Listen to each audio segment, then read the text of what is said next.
Cumprimentamos a todos com a paz de nosso Senhor e Salvador Jesus Cristo. Estamos iniciando mais o programa EBD na TV.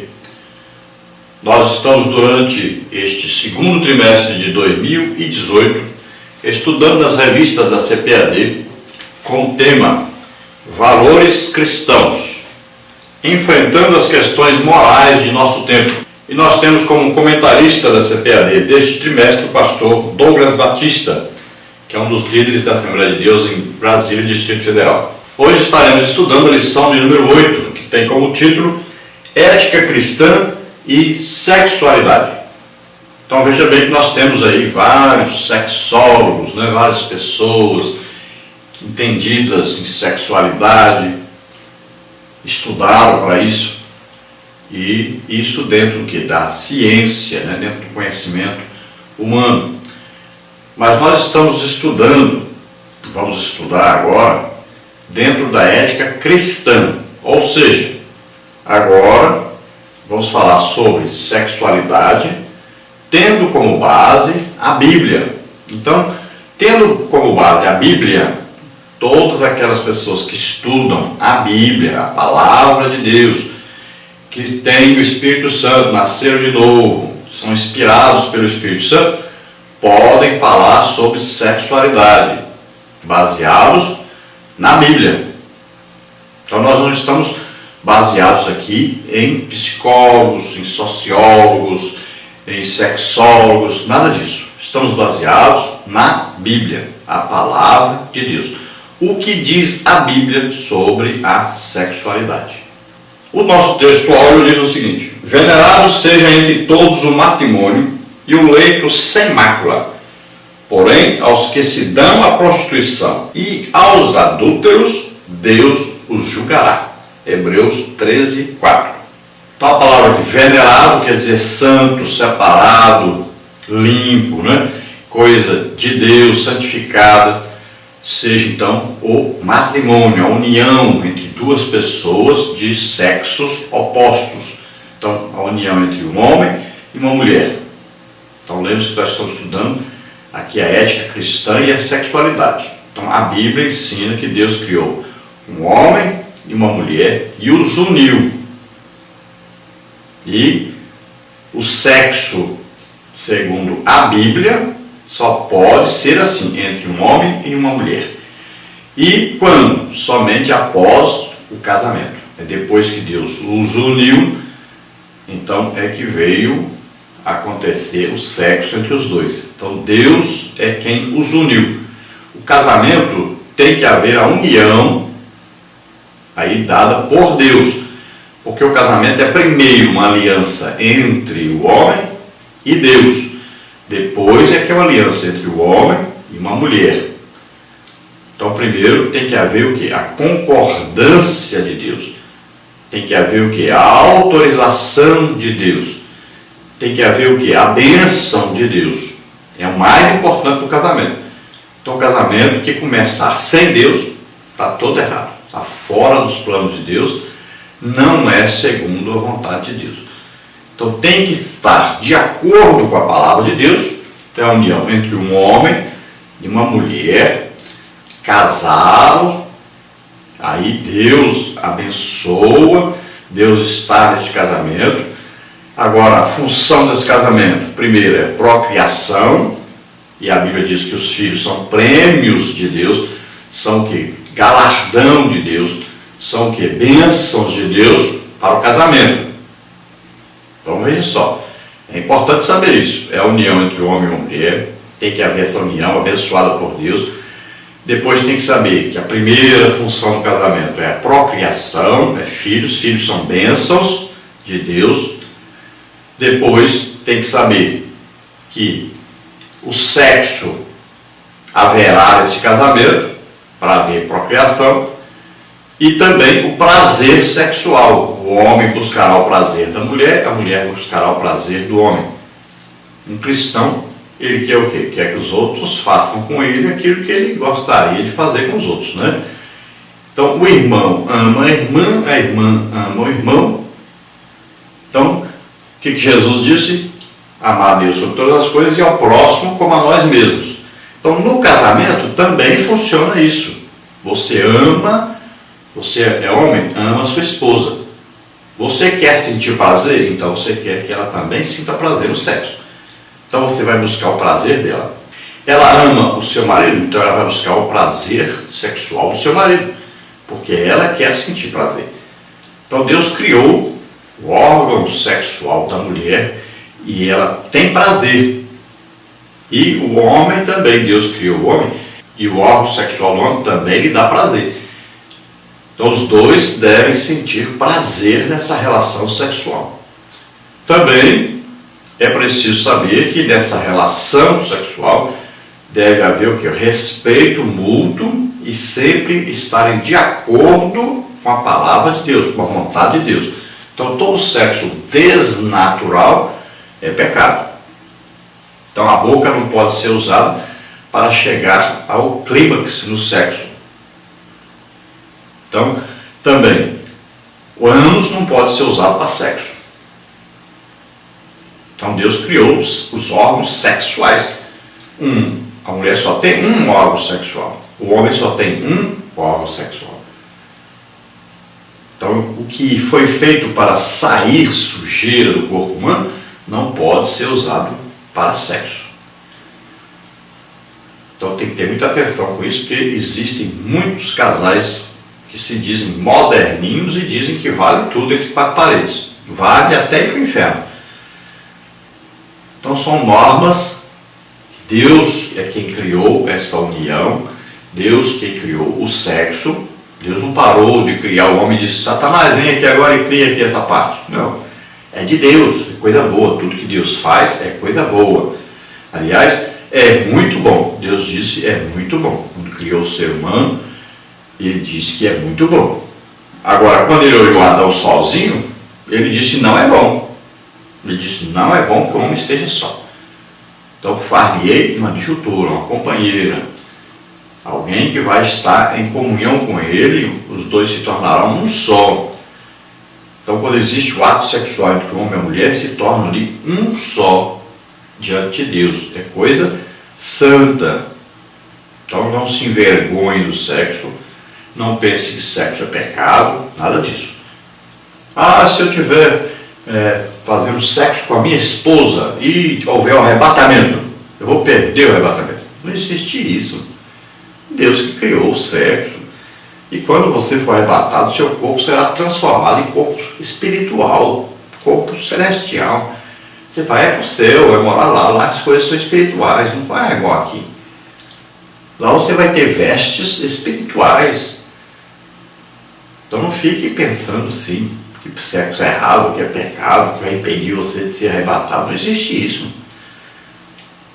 Então, guardando essas normas básicas da palavra de Deus, sabendo que é só entre um homem e uma mulher, sabendo que é sempre entre um homem e uma mulher casados, sabendo que é o sexo natural, nunca sexo desnatural, sempre os dois buscando prazer um do outro. Então isso aí é uma união de Deus, uma união criada por Deus, abençoada por Deus, e é o nosso prêmio aqui na terra. É uma felicidade, uma alegria que você deve buscar sempre no seu casamento.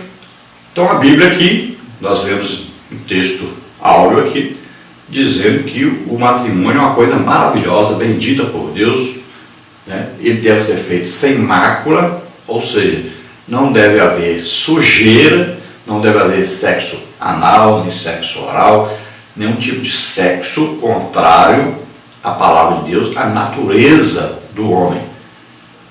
Veja só que lá em Romanos capítulo 1 diz que Deus abandonou, né, o homem porque ele estava na idolatria, e Deus deixou eles fazer sexo do jeito que quisesse, mulher com mulher, homem com homem, cometendo que torpeza. Para Deus é uma abominação. Lá no Antigo Testamento, o que está escrito? Com homem não te deitarás como se fosse mulher. É abominação diante de Deus. Então não é permitido por Deus homem com homem, mulher com mulher. Deus criou aí um homem e uma mulher, um Adão e uma Eva. Não foi um Adão e um Ivo, foi um Adão e uma Eva. Então Deus é quem criou. É Deus, o desejo de Deus que eles se unam, tenham filhos, formem uma família. E esse casal vai ser fiel um ao outro. O homem é fiel à esposa, a esposa é fiel ao seu marido. Se houver infidelidade, ou seja, houver aí adultério, então serão julgados e condenados. A palavra de Deus condena o adultério. Não adulterarás, está escrito na palavra de Deus. E se houver o sexo fora do casamento, é prostituição. Então, também é condenado pela palavra de Deus. Não entra no céu nenhum que vive em prostituição, ou efeminados, ou sodomitas. O que é efeminado? Aquele que na relação sexual homossexual, ele faz papel de mulher, efeminado. E o que é o sodomita aí? É aquele que na relação sexual faz papel de homem. E é interessante isso. Você precisa saber isso. Alguém que tem relação sexual com o mesmo sexo, ele quer que a outra pessoa seja o sexo oposto dele. Olha lá. Se uma mulher tem relação sexual com outra mulher, ela quer que uma das duas se passe por homem. Porque a atração verdadeira já está dentro dela. Deus já colocou. A verdadeira atração dela é por homem. Então ela vai querer que a sua parceira se vista como homem, fale como homem, se comporte como homem. Olha lá. Quando é um homem com homem, o que acontece? Um é aquele que faz papel de homem, o outro faz papel de mulher. Então esse que faz papel de homem, na verdade, ele gosta de mulher. Mas o que ele faz? Então quer que o seu parceiro se vista como mulher, fale como mulher, tenha trejeitos como mulher. Por quê? Porque na verdade ele quer uma mulher. Então o que acontece? Como a pessoa não sabe conquistar o sexo oposto, ou não sabe viver com o sexo oposto, não se esforça por isso, então o que ele faz? Ele quer uma pessoa do mesmo sexo, mas que se comporte como o sexo oposto, substituindo a pessoa que ele gostaria, na verdade, que fosse aquela outra pessoa. Então olha só que coisa tremenda. Porque se gostam apenas do sexo, por que então precisa o outro falar fino, vestir como mulher, ter trejeitos de mulher? Por quê? Na verdade, essa pessoa quer o quê? Quer uma mulher. A verdade prática diz: a sexualidade é uma dádiva divina que deve ser usufruída dentro dos parâmetros instituídos pelo Criador. Então, quando nós falamos aí sexo, existe o quê? Uma separação, né? Sexo feminino, sexo masculino. Então, sexo masculino produz o quê? Espermatozoides. Sexo feminino produz o quê? Óvulos, né? Então, no ato sexual, o espermatozoide procura pelo óvulo, vai penetrar o óvulo para gerar uma vida. Então, o sexo divide aí homem e mulher, duas coisas diferentes. E a sexualidade, o que é? É esse relacionamento que vai haver entre essas duas pessoas. Então, os dois sentem desejo sexual, precisa esse desejo ser satisfeito. E só pode a pessoa não se casar, o homem não se casar com a mulher, se ele não sentir desejo sexual. Então ele fica sem casar. A mulher não sente desejo sexual, não sente atração por um homem, fica sem casar. O homem não sente atração por uma mulher, fica sem casar. Porque só pode haver sexo entre homem e mulher. E casados, é claro, evidente. O apóstolo Paulo não se casou. Ele resolveu, então o quê? Matar esse desejo sexual para se dedicar integralmente a fazer a obra de Deus. Nós não temos aí prova bíblica, por exemplo, de Tito ser casado, de Timóteo ser casado, Barnabé. Não sabemos se são casados. Sabemos que se dedicaram totalmente, integralmente à obra de Deus. Paulo é o maior exemplo disso, né? E ele ainda disse: olha, eu queria que todos fossem como eu, vocês solteiros, e conseguissem ser solteiros, que entregasse totalmente a vida para Deus, se dedicasse essa vida para Deus. Por quê? E ele diz, porque aquele que é solteiro dedica-se totalmente, pode fazer a obra de Deus integralmente, pode ir para onde quiser, onde Deus mandar, pode fazer uma obra maravilhosa, fazer jejum à vontade, oração à vontade, ler a Bíblia, estudar, não tem nada que o atrapalhe. Ele pode viver integralmente para Deus. Mas ele diz, olha, mas por causa da prostituição, então se case, senão você vai acabar fazendo sexo fora do casamento, então você deve se casar. Se você tem desejo, não consegue controlar o desejo sexual, então você tem que casar. Então o normal mesmo, o que é? Um homem vai ter o quê? Vai ser atraído por uma mulher, ele vai sentir atração. A mulher também vai sentir atração por um homem, isso é o normal. Existem casos que a pessoa não se interessa por sexo oposto? Existe, então fique sem casar. Existem casos em que um homem se interessa, tem atração por outro homem? Tem, então não se case, não faça esse sexo, isso é prostituição, isso é pecado. Só pode, biblicamente, um homem ter sexo com uma mulher e dentro de um casamento. Fora disso, é pecado. Então, masturbação é pecado. Não está havendo sexo entre homem e uma mulher. A pessoa está imaginando tendo sexo com outra pessoa, então é pecado. Jesus disse o quê? Que o adultério não é só praticar o ato sexual com uma pessoa casada, mas olhar para a pessoa com a intenção de fazer sexo com ela já é o adultério. Então, o que acontece na masturbação? A pessoa se masturba pensando em fazer sexo com outra pessoa. Se é solteiro, está em prostituição. Se é casado, está em adultério. Vamos à leitura bíblica em classe, que está em 1 Coríntios 7, de 1 a 16, que diz: ora, quanto às coisas que me escrevestes, bom seria que o homem não tocasse mulher. Mas por causa da prostituição, cada um tem a sua própria mulher e cada uma tem o seu próprio marido. O marido paga a mulher devido à benevolência e da mesma sorte a mulher ao marido. A mulher não tem poder sobre o seu próprio corpo, mas tem o marido. E também da mesma maneira o marido não tem poder sobre o seu próprio corpo, mas tem uma mulher. Não vos defraudeis um ao outro, senão por consentimento mútuo, por algum tempo, para vos aplicares a oração e depois ajuntais outra vez, para que Satanás vos não tente pela vossa incontinência.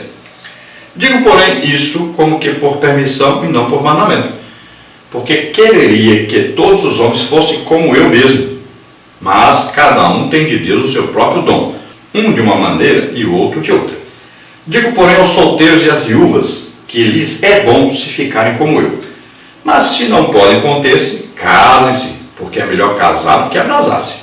Todavia, aos casados mando, não eu, mas o Senhor, que a mulher se não aparte do marido. Se, porém, se apartar, que fique sem casar, ou que se reconcilie com o marido, e que o marido não deixe a mulher.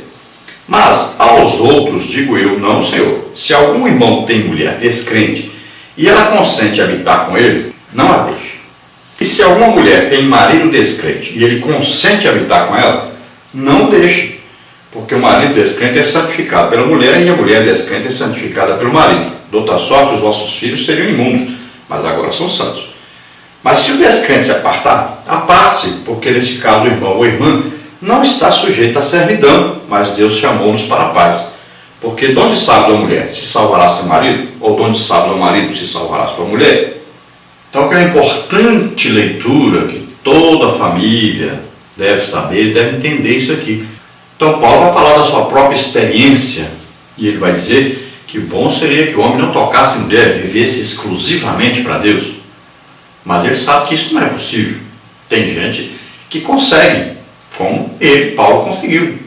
Se esforçou, né? Orava, jejuava, estudava a palavra de Deus, evangelizava, se dedicava totalmente à obra de Deus. E ele então conseguiu ficar solteiro. Mas isso é raríssimo. Muito difícil alguém conseguir. E não existe proibição na Bíblia de alguém se casar. Existe incentivo. E até aquele que lidera a igreja, que é um pastor, então a Bíblia diz que ele deve ser casado, né? Deve ser marido de uma mulher, deve ter filhos que vivem em submissão a ele. Está escrito na Bíblia assim. Então Paulo diz, mas por causa da prostituição, então se você não consegue controlar-se, case-se. E ele diz que no casamento existe uma dívida de um para com o outro. Tem que haver sexo no casamento. Então o marido deve praticar o sexo com a esposa deve praticar sexo com o marido. É uma obrigação do casamento. Deve ser feito de maneira o quê? Prazerosa. Então, eles vão se interessar por isso. Não pode um casal ficar aí uma semana inteira sem ter sexo. Isso é um absurdo. Mulher já tem o período menstrual dela, que não vai ter sexo. E ainda vão passar uma semana inteira sem sexo. Não. Maridos, você precisa pagar a mulher isso. Mulher, você precisa pagar isso ao marido. E Paulo até diz que por isso que existe o quê? Muitos adultérios, muitos problemas de casamento. Porque um dos dois não vai aguentar ficar muito tempo sem sexo. Então é preciso haver esse ato sexual. Então não precisa exagerar a todo dia, mas pelo menos aí umas 3 vezes por semana, né, deveria o casal ter um ato sexual. Porque isso vai causar o quê? Prazer, né? Vai dar aquele relaxamento físico, vai fazer o quê? Promover a união entre esse casal, vai promover a paz no lar. Pode ver que existe isso, existe satisfação, alegria, felicidade, onde existe essa união sexual entre o casal. Então Paulo diz que a mulher não tem poder sobre o seu próprio corpo, nem o homem sobre o seu próprio corpo. Então casaram-se e os dois agora têm poder um sobre o corpo do outro, ou seja, um pode buscar o ato sexual e o outro deve aceitar essa vontade, e os dois devem ter esse ato sexual sempre que for possível. Então Paulo diz que não se deve defraudar um ao outro, e essa palavra defraudar é usada tanto aqui no casamento quanto lá nos solteiros. O que acontece? Quando os dois namorados começam a se acariciar muito, quando a moça permite muito isso, então ela vai ficar com desejo sexual e ele vai ficar com desejo sexual que não poderá ser satisfeito sem haver casamento. Vão acabar cometendo um pecado. Então não se deve fazer isso. Agora, no casamento, o que acontece aqui? O que está falando essa palavra defraudar? Está dizendo que um vai ficar querendo ter sexo e o outro não quer, e aí vai causar aquele desejo excessivo. E se não houver esse sexo, acaba essa pessoa procurando fora de casa, fora do casamento. Então olha só, houve um adultério, quem é culpado? Os dois. Porque se estivesse acontecendo sexo normalmente, então ninguém estaria procurando sexo fora do casamento. Então os dois são culpados. Então no caso, se foi a mulher que não queria sexo, ela é culpada por quê? Porque impediu, porque ela desobedeceu uma norma bíblica que diz que ela não podia ficar muito tempo sem sexo. E o homem, por quê? Porque ele traiu sua esposa, adulterou. Então os dois estão errados, os dois são condenados. Tem muita mulher achando que o marido a traiu e o culpado é só ele. Não, culpados são os dois. Pecado é dos dois. Vai prestar contas a Deus, todos os dois. E ao contrário é a mesma coisa. Às vezes o homem não quer, a mulher quer e o homem não quer. Mesma coisa. Então você está estimulando a esposa a procurar sexo fora. Então deve haver sempre o ato sexual. O casamento é a união de dois cônjuges, um homem e uma mulher. E deve haver o ato sexual. Então mesmo se você vai orar, vai jejuar, deve haver um consentimento mútuo. Então tal dia eu estou em jejum, não tem problema. Vocês não vão fazer sexo todo dia. Tal dia eu estou consagrado à oração, não tem problema. Então é combinado, tudo conversado direitinho. Agora você não pode exagerar, não pode deixar aí a esposa uma semana sem sexo, né? Nem o esposo deixar a esposa e nem a esposa deixar o esposo uma semana aí sem sexo. Tem gente que viaja, passa aí 2 meses, 3 meses fora e acha isso normal. Isso não é normal. Então é só se for o caso de urgência. Então vai viajar? Leve a esposa. O esposo vai viajar? Leva o esposo. Ou visitem-se nesse período dessas viagens, né? Então deve haver sexo entre o esposo e a esposa para não haver o adultério. Então Paulo declara claramente que ele é solteiro, porque ele diz que o desejo dele é que todos fossem como ele, conseguissem fazer como ele conseguiu, ficar sem se casar e consagrar sua vida a Deus. Não é ficar sem se casar para fazer, prostituir ou fazer coisa errada, nada disso. Ele ficou sem se casar para se consagrar totalmente à obra de Deus, entregar sua vida totalmente a Deus para uso exclusivo de Deus. Então ele diz que tanto os solteiros quanto aqueles que ficaram viúvos, tanto o homem como a mulher ficou viúvo, então ele diz, dedique-se a fazer a obra de Deus. Agora, se você não aguenta ficar sem sexo, então se case. E ele dá um conselho então para quem tem aí marido descrente ou mulher descrente. Então ele diz que o crente nunca deve buscar separação. Então ele diz, olha, agora se um dia essa pessoa descrente disser, eu vou embora, não quero mais saber, tal, não concordo e não quero mais morar com você, então o que ele diz? Ele diz, então deixa ele se apartar. Quer se apartar? Vai embora. E você, é casado? Você vai ficar esperando essa pessoa voltar. Se ela não voltar, você fique solteiro, dedique-se a Deus. Existem muitas igrejas por aí onde não existe o departamento da família e quando existe não se fala nessa parte de sexualidade e essa parte é muito importante ser falada na igreja. E existem muitas separações de casais, muitas famílias desajustadas porque não existe um ensino dentro dessa área. Então as pessoas vivem miseravelmente. Vivem de maneira desordenada, muitas vezes vivendo em prostituição, muitas vezes vivendo em adultérios, porque falta esse ensino na igreja. Nós damos palestras sobre família no Brasil inteiro, sabemos o que estamos falando. Existem muitos, mas são muitos os problemas dentro dessa área familiar nas igrejas, por falta de ensino. Falta de conversar sobre isso, de aprender sobre isso. Então as igrejas precisam investir mais dentro deste assunto, dentro desse tema. Família. E dentro do tema família, culto de família é para falar sobre família, sobre relacionamento de casais, relacionamento de pais com os filhos, de esposo com esposa.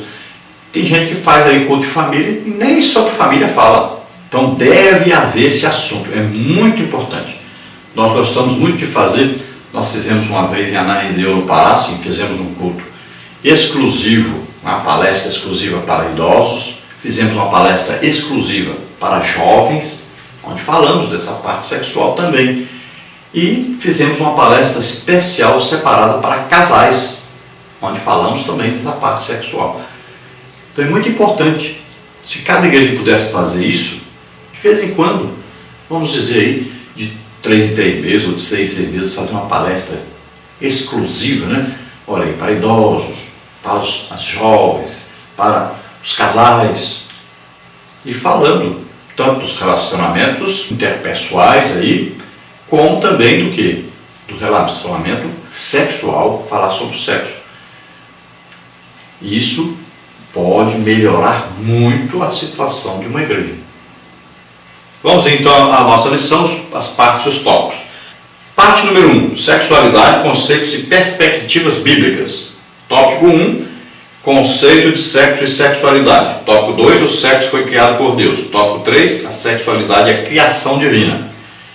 Na parte 2 nós temos aí propósito do sexo segundo as Escrituras. Tópico 1, multiplicação da espécie humana. Tópico 2, satisfação e prazer conjugal. Tópico 3, o correto uso do corpo.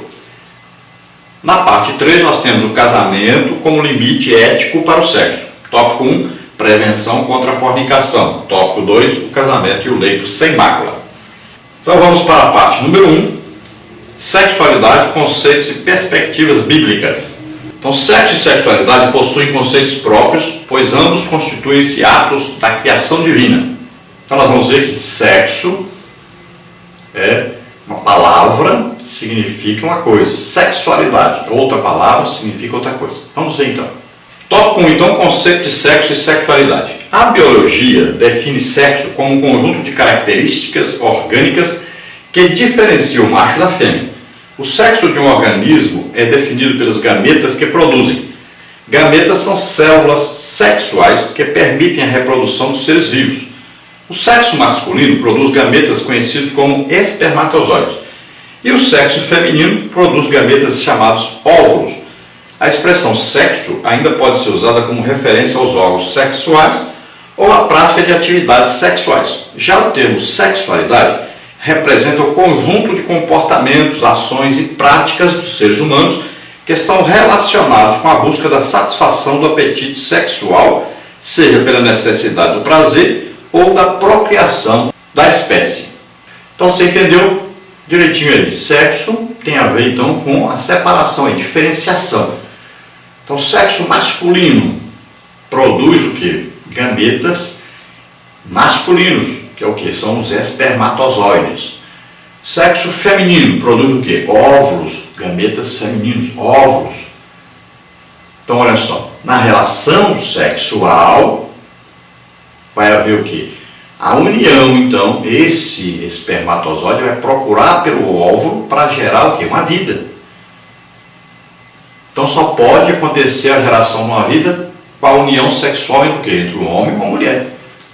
E o que é a sexualidade? A sexualidade é esse desejo sexual que a pessoa tem e quer satisfazer esse desejo. Então esse desejo sexual só pode ser satisfeito dentro do casamento, da união entre o homem e a mulher. Então, o que esse homem e essa mulher vai fazer em busca desse ato sexual para satisfazer o seu desejo, que é a sexualidade? Então eles vão buscar o prazer sexual, que hoje, na atualidade, as pessoas pensam que casamento é só para isso, para buscar prazer sexual. Eles acham então que não precisam nem se casar, porque o problema é só buscar prazer sexual, satisfazer seu prazer sexual. Existem maridos, por exemplo, que só pensam neles. O negócio deles é eles terem prazer sexual, não importa se a mulher tem. Então, para ele, o sexo é apenas para o seu próprio prazer. Mas a sexualidade indica que o homem precisa, então, buscar o prazer da esposa, a esposa buscar o prazer do esposo. E na sexualidade, nós temos que saber que o quê? Existe uma atração, então, entre o homem e a mulher. Sempre existe uma atração. Isso já vem de Deus. Deus criou para ser assim. E existe o quê? A procriação. A primeira coisa, o primeiro objetivo de um casamento é a busca por filhos. A procriação, obedecendo a ordem de Deus. Então, multiplicai-vos. E a segunda coisa é o prazer sexual, encontrado então na união sexual, no ato sexual. No tópico 2 nós temos aí o sexo foi criado por Deus. No ato da criação, Deus fez o homem e a mulher sexualmente diferentes. Macho e fêmea os criou. Gênesis 1, 27. Portanto, o sexo faz parte da constituição anatômica e fisiológica dos seres humanos. Homens e mulheres, por exemplo, possuem órgãos sexuais distintos que os diferenciam sexualmente. Sendo criação divina, o sexo não pode ser tratado como algo imoral ou indecente.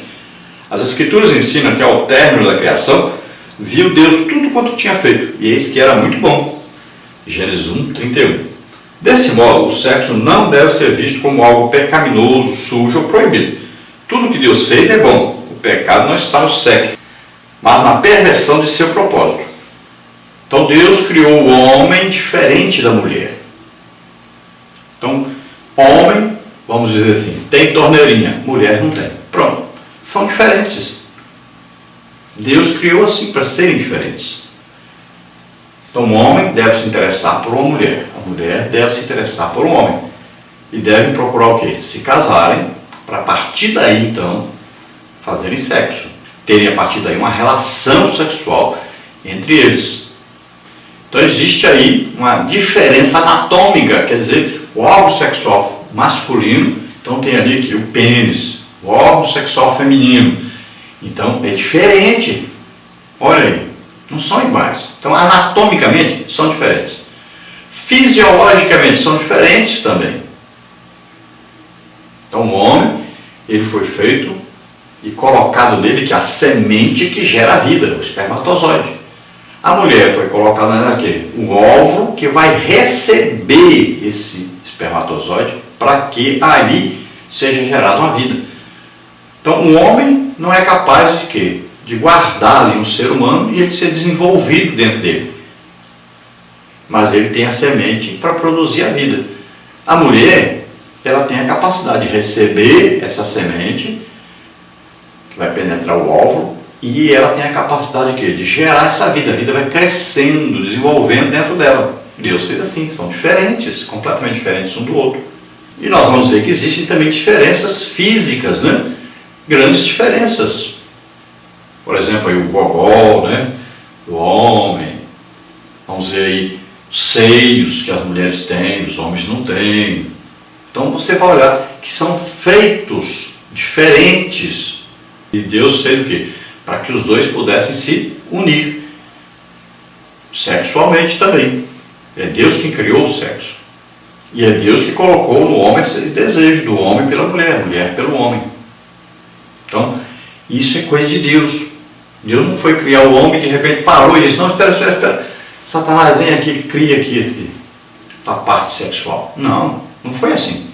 Foi Deus que criou. E tudo quanto Deus criou é muito bom. Então, um ato sexual entre o esposo e a esposa, isso é coisa santa, é coisa de Deus. Não precisa ter vergonha, não precisa pensar que você vai deixar de ser arrebatado porque está fazendo sexo, nada disso. Isso é coisa de Deus, é coisa santa. No arrebatamento você é transformado e recebe revestes celestiais. Não se preocupe com isso. Tópico 3 é a sexualidade e a criação divina. Ao criar o homem e a mulher, Deus também criou a sexualidade. E Deus os abençoou e Deus lhes disse, frutificai e multiplicai-vos e enchei a terra. Gênesis 1, 28.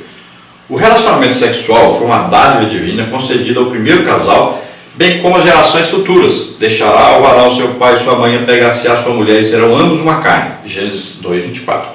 Sempre fez parte da criação original de Deus a união sexual entre o homem e a mulher, formando assim ambos uma só carne. O livro poético de Cantares exalta a sexualidade e o amor entre o marido e a sua esposa. Cantares 4, 10 a 12. Portanto, não é correto demonizar o desejo e a satisfação sexual. Assim como o sexo, a sexualidade também não é má e nem pecaminosa. O pecado está na depravação sexual que contraria os princípios estabelecidos nas Escrituras Sagradas. Então, quando Deus cria o homem e a mulher, Ele cria diferentes, aí nós vimos em anatomia, né? O corpo é diferente um do outro, o sexo é diferente, então o homem tem lá o seu órgão sexual, a mulher tem o seu órgão sexual, são diferentes, e Deus cria a sexualidade, que é o desejo dos dois de terem uma relação sexual. Foi Deus que criou isso. Então é coisa de Deus, é coisa santa, é coisa boa.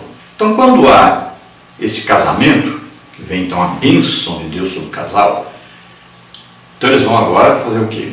Vão procriar. Deus disse para eles, crescei, multiplicai-vos, né?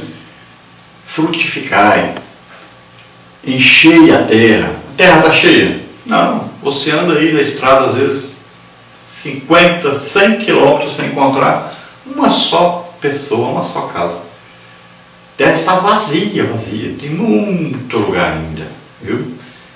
O problema é que há o quê? É que há uma concentração de pessoas em determinados lugares, que não deveria acontecer, mas é o que acontece. Então existem muitos lugares, muita terra vazia. Não encheu não, tem gente que pensa que encheu não. Então é preciso haver essa distribuição das pessoas na terra e é preciso haver procriação. O que está acontecendo com muitos países? Países estão aí obrigando as pessoas a não terem filhos ou terem poucos filhos. E estão tendo um grande prejuízo com isso. Nós temos aí um exemplo terrível na Europa, onde os muçulmanos vão para lá e eles podem arranjar até 4 mulheres, com cada uma dessas mulheres pode arranjar 4 filhos. Então estão enchendo a Europa de muçulmanos. Os europeus não querem filhos. Os casais, quando tem muito, tem um filho só. Então ficaram sem a força do trabalho dos jovens, com muita gente aposentada. E agora existe essa invasão de muçulmanos. O que vai acontecer? Daqui 10 ou 20 anos, eles são a maioria total da população. Então, a maioria da população na Europa será muçulmana. Olha aí. É uma tática terrível, mas é o que acontece. Infelizmente, no Brasil, dentro da própria igreja evangélica, nós estamos vendo gente com ideias demoníacas. Quero casar, mas não quero ter filho. Quero casar, mas quero ter um filho só. Isso não existe na Bíblia. O desejo de Deus é que você tenha tantos filhos quantos Ele quer. Quem comanda a vida é Deus.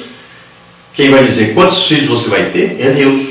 E nós vamos ver isso na próxima lição.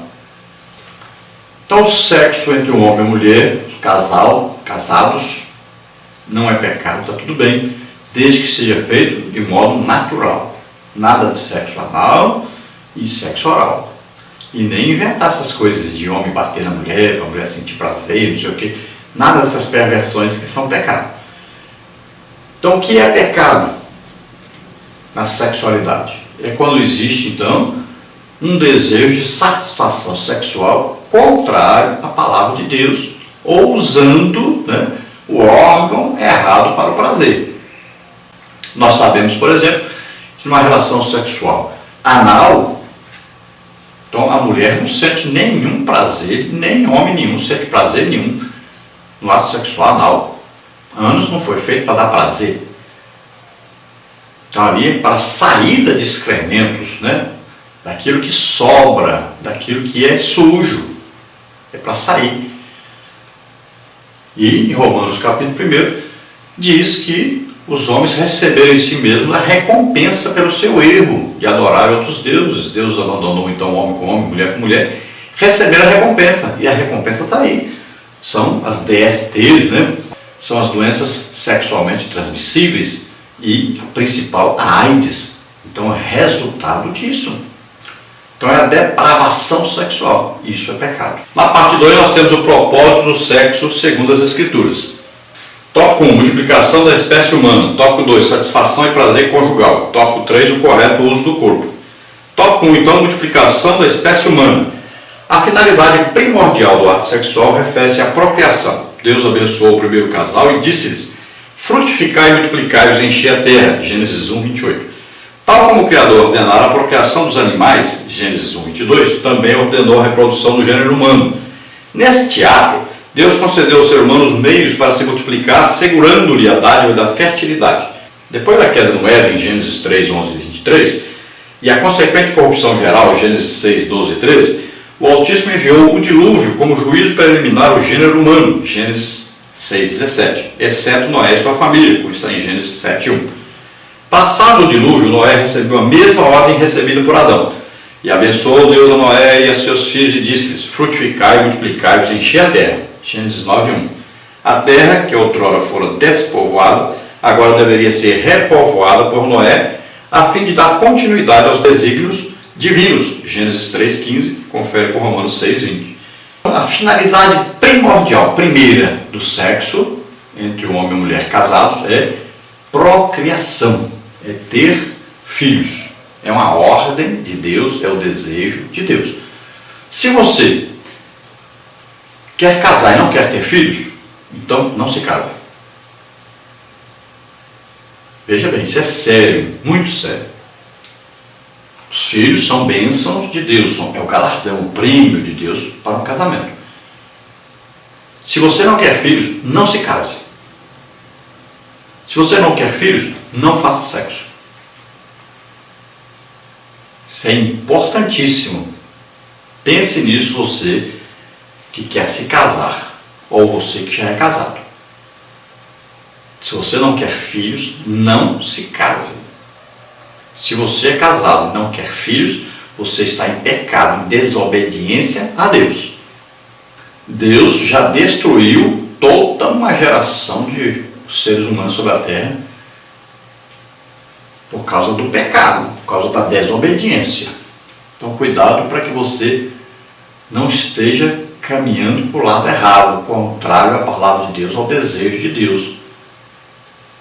Isso é muito sério. Muita gente vai ficar surpresa no arrebatamento. Muita gente vai ficar pensando que estava tudo bem. Então veja que Deus não aconselhou nem pediu Adão e Eva para fazer filhos. Ele deu uma ordem. Crescei é ordem, imperativo. Multiplicai-vos é ordem, imperativo. Frutificai é ordem, imperativo. Encher a terra é imperativo. É uma ordem, não é pedido nem conselho. Tópico 2. Satisfação e prazer conjugal.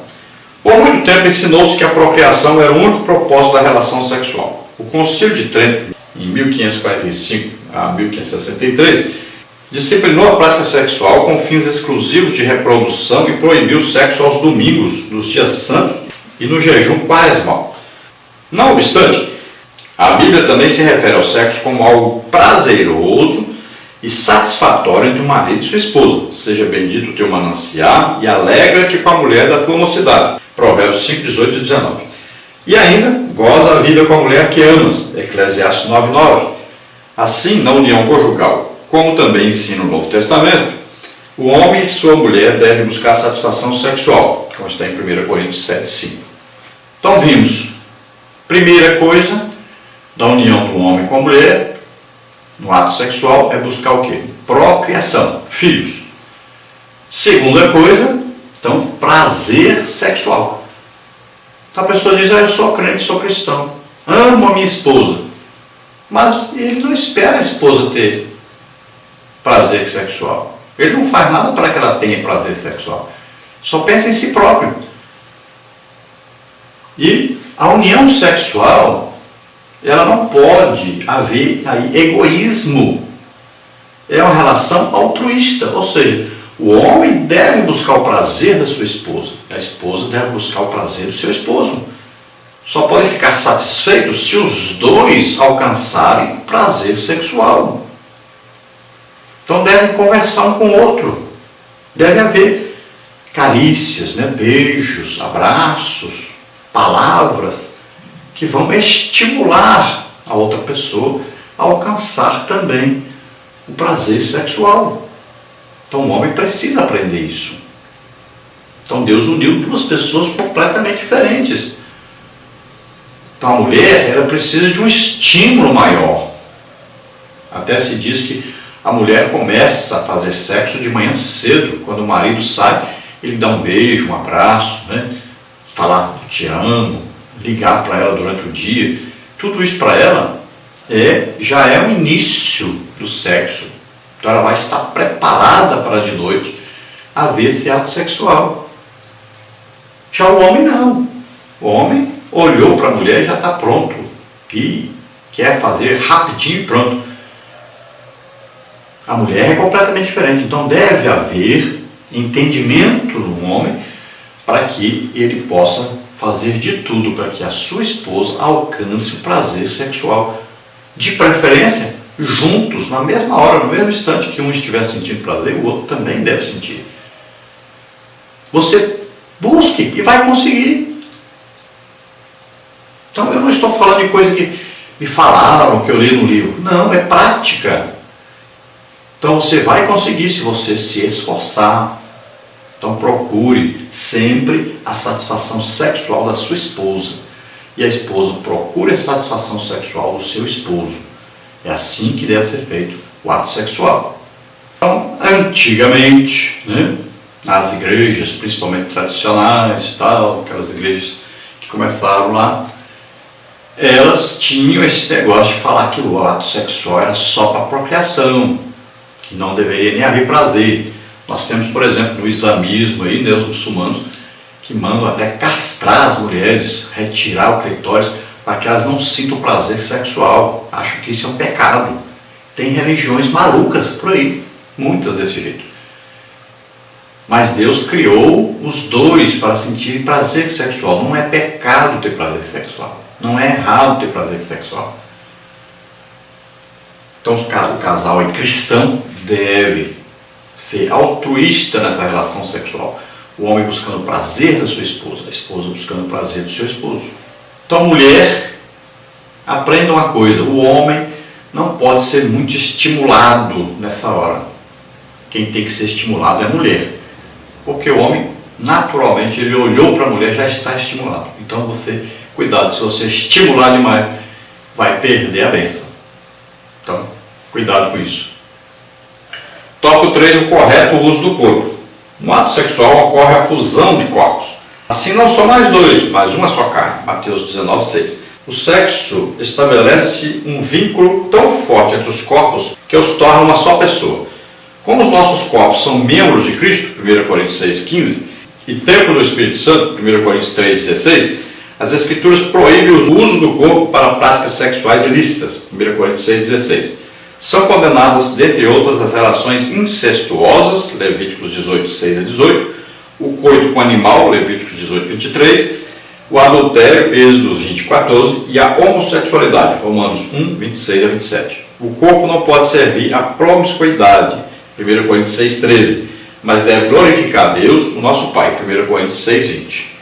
Então, no ato sexual existe aqui o ajuntamento de dois corpos, um homem e uma mulher, casados, debaixo da bênção de Deus, e os dois se tornam um só. Veja bem, você quer entender isso? Pegue 2 folhas de papel, cole uma na outra. Então você espera secar e depois tenta separar. Você vai ver que não consegue. Se você separar, vai rasgar. Então, existe ali uma união perfeita ali entre o homem e a mulher, se torna um só neste momento. E essa união sexual sempre vai trazer prazer, satisfação, relaxamento, né? Vai trazer aí maior comunhão entre um e outro, vai haver aí paz, alegria, felicidade. Eu costumo dizer assim: tem um santo remédio para a mulher que está brava, gritando, né? É o sexo.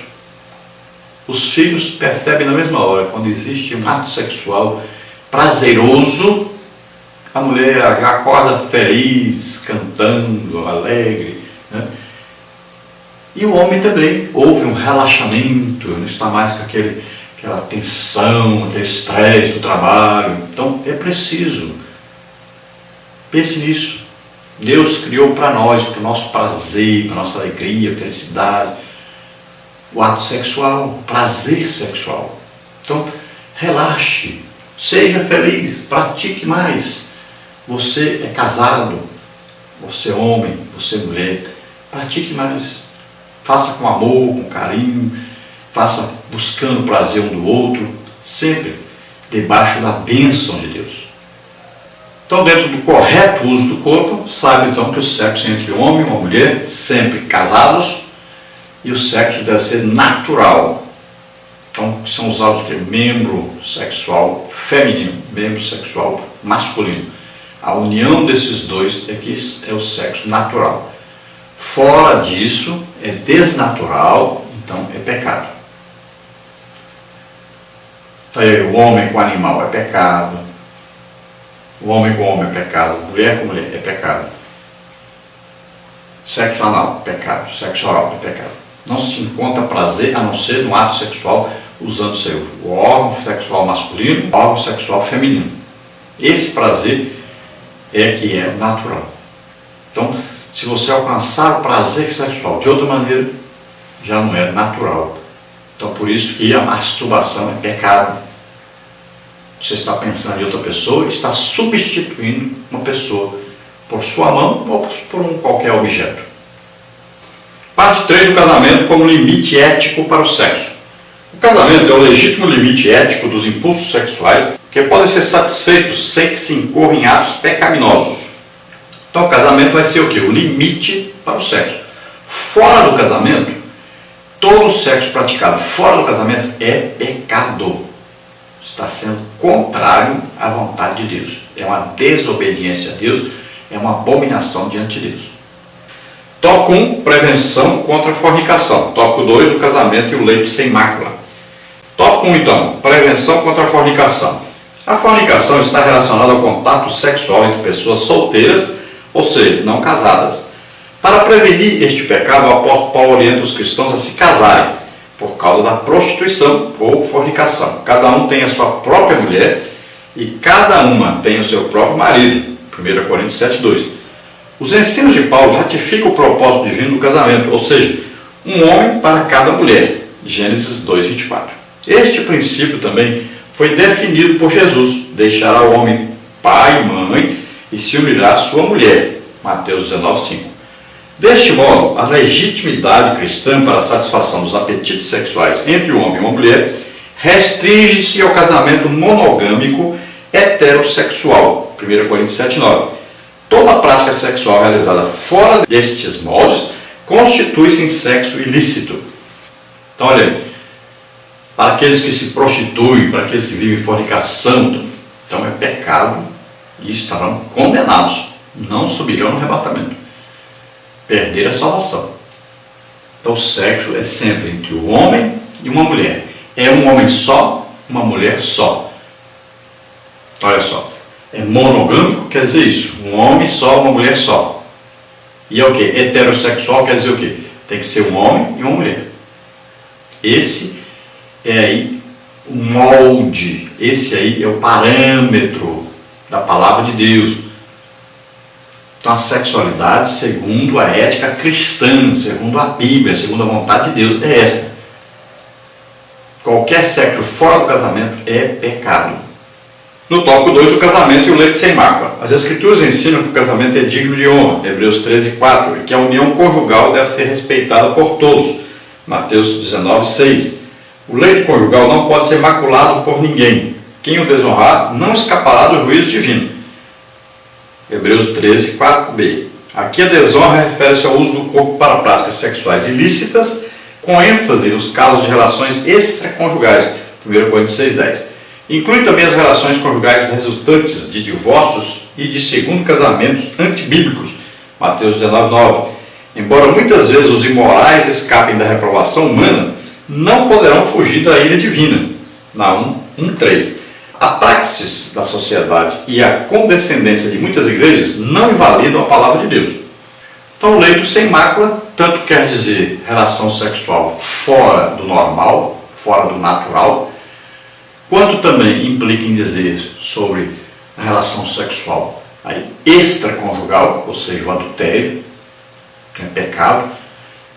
Também aquelas relações sexuais que existem aí, onde a pessoa às vezes se separou de outra pessoa, veja bem, e se casa com outra. Até a igreja tem aceitado isso, mas a palavra de Deus não aceita. Então não importa se foi instituído, se foi aceito, se vai, não importa. É adultério e Deus julgará os adúlteros. Então é juízo sobre os adúlteros. Então tome cuidado com isso. Que a pessoa diz, não, foi a fulano que me traiu, foi a fulana que me traiu, aí eu casei de novo, não sei o que. Enganando, mentindo, né? Tome cuidado com isso. Você pode enganar todo mundo. Pode a igreja assinar embaixo, não tem problema. Mas Deus não vai assinar não. Deus não aceita não. Então essas uniões abomináveis diante de Deus, que existem por aí, até entre líderes evangélicos, serão julgadas e condenadas. Não tenha dúvida sobre isso. Ninguém é salvo pelas obras. Não, porque eu faço não sei o que para Deus. Eu sou assim, mas eu fiz muita coisa para Deus, eu faço muita coisa. Não adianta. Ninguém é salvo por obras. Então cuidado. Obedeça a palavra de Deus. Seja santo. Porque o Senhor é santo. Dentro de você mora o Espírito Santo. Não adianta tentar enganar o Espírito Santo. Ninguém consegue. Então muito cuidado. Porque às vezes tem muita gente achando que vai subir no arrebatamento, mas vai ficar. Então cuidado. A palavra de Deus não vai mudar por causa de você. Adultério é adultério. Tanto faz você ser pastor, como você ser presidente, como você ser quem for. Adultério é adultério e pronto. Conclusão. O sexo e a sexualidade são atos da criação divina e não podem ser tratados como algo pecaminoso e nem como mero elemento de procriação ou fonte de prazer. Cabe ao cristão cumprir o propósito estabelecido por Deus para a sexualidade. Gênesis 2:24. O desvirtuamento desse padrão implicará a punição aos que praticam a imoralidade. Hebreus 13:4. Portanto, vivamos para a glória de Deus. Então lembre-se das coisas principais. A sexualidade não é pecado. O homem foi feito para se sentir atraído por uma mulher. A mulher foi feita para se sentir atraída por um homem. Então, deve haver essa atração. Agora, lembre-se que sempre o ato sexual só pode haver no casamento. O que é o casamento? É quando é a união debaixo da autoridade de Deus, quando há uma aliança com Deus, um comprometimento com Deus. Então tem que haver essa bênção de Deus no casamento, essa união promovida por Deus, né? E se você vive em um país onde existe lei para casamento, você deve se casar segundo a lei. Então existe essa união comprovada, abençoada por Deus, e deve-se haver aí procriação, a busca por filhos. Também deve haver o prazer sexual, lembrando que esse ato sexual é natural, nunca desnatural, né? Nunca feito aí nas paixões que existem por aí, nas besteiras, nos incentivos que existem por aí. Também sempre é um homem e é uma mulher, e é só um homem e só uma mulher, casados. Então deve haver essa busca do homem buscando o prazer da sua esposa, a esposa buscando o prazer do seu esposo. Sempre lembrando que não existe pecado aí nessa relação desse tipo. Deus abençoa e está tudo bem com Deus, não há nada de errado, nada de sujo nisso aí. É uma bênção de Deus para nós, é uma alegria que Deus proporciona a nós. E lembre-se que lá no céu não tem. Então aproveite enquanto você está aqui. No céu não tem sexo. Deus é um ser espiritual, não existe sexo. Anjos são ministros de Deus a favor daqueles que vão herdar a salvação, são espíritos, né, ministradores. E Jesus disse que quando morrem as pessoas são como os anjos no céu, que não se casam nem se dão em casamento. Então lá não existe sexo. Também anjos não são anjas, anjos e anjinhos, não existe isso. Só existem anjos, criados tudo ao mesmo tempo, e não existe sexo entre anjos. Portanto, aproveite enquanto está aqui, que Deus lhe deu aí esse ato sexual, essa sexualidade para você praticar. Homem, mulher, marido, esposa, somente marido e esposa. Então faça isso, seja feliz, seja alegre, tá? E cumpra o seu propósito dentro daquilo que Deus programou, dentro daquilo que Deus quer. Você é homem, você é mulher. Não se negue um ao outro, sejam felizes, busquem ser felizes sexualmente, porque nós sabemos que pelo menos 50% do casamento tem a ver com essa satisfação sexual. Se aqui é um casamento feliz, então saiba que pelo menos aí metade do casamento você passa lá na sua cama, você e sua esposa e você. Então vivamos para a glória de Deus, para a alegria, felicidade de nós, espalhando essa felicidade e alegria para os outros, porque nós temos que ser felizes para que possamos transmitir a felicidade para os outros. Vamos orar agora. Se você deseja aceitar Jesus como Senhor e Salvador, é sua oportunidade. Se você está fazendo alguma coisa errada, você viu que está fora da palavra de Deus, você quer pedir perdão a Deus agora, faça isso, reconcilie-se com o Senhor. Se você está doente, está enfermo, vamos orar agora para Jesus curar você. Nós temos visto aí quanto prejuízo tem causado o ato sexual errado aí, né? O sexo anal. Quantas mulheres com problemas por causa disso? Quantas mulheres com frissura aí no ânus, quanta mulher com problema por causa desse ato sexual errado, contrário à palavra de Deus. Quantas pessoas com AIDS, tantas pessoas com problemas aí seríssimos por causa de ato sexual errado. Então, vamos orar. Peça a misericórdia de Deus, peça agora perdão a Deus e receba o teu milagre. Vamos orar. Pai querido, em nome de Jesus, abençoa essas vidas agora, Senhor, vem sobre eles.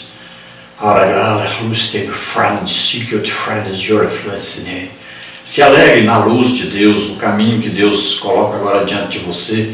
Siga por este caminho, em nome de Jesus. Receba a salvação, receba o perdão de Deus, receba a misericórdia de Deus, receba agora a cura, em nome de Jesus. Toda enfermidade, todo mal, solta essas vidas. Toca, Senhor, agora, toca, Senhor, em nome de Jesus, toca agora. Oh Deus, restaura a saúde dessas pessoas, dá saúde a elas, em nome de Jesus. Solta todo mal, em nome de Jesus. Toca, Senhor, faz milagres, faz maravilhas. Em nome de Jesus te agradecemos. Amém. Glória a Deus. Bom, se você deseja nos convidar, nós podemos estar aí, em sua igreja, dando palestras sobre família, aí palestras sobre a escola dominical para professores, superintendentes e líderes. Podemos estar aí dando palestras sobre dons do Espírito Santo, podemos estar dando palestras aí sobre missões, sobre evangelismo, sobre escatologia. Então você escolhe o tema, o assunto, nós estaremos aí na sua igreja. Nós também vamos ministrar aí curas. Todo lugar que nós vamos, Jesus cura mais de 100 pessoas toda semana. Então você nos convide, nós estaremos aí, ministraremos aí também as pessoas que não são crentes ainda. Todo lugar que nós vamos, Jesus tem salvado muitas almas. Então sempre, toda semana, temos aí muitas almas. Estivemos agora Itapevi, um dia só foram 28 pessoas que aceitaram Jesus. Veja só. Então acontecem os batismos do Espírito Santo, libertações, muitas curas. Então você nos convide e nós estaremos aí na sua igreja com você. Vamos passar para você a nossa agenda. Eu quase não tenho agenda nenhuma marcada esse ano. As igrejas parecem que pararam de investir na obra de Deus, na verdadeira obra de Deus. Estão investindo muito, às vezes, em música, né?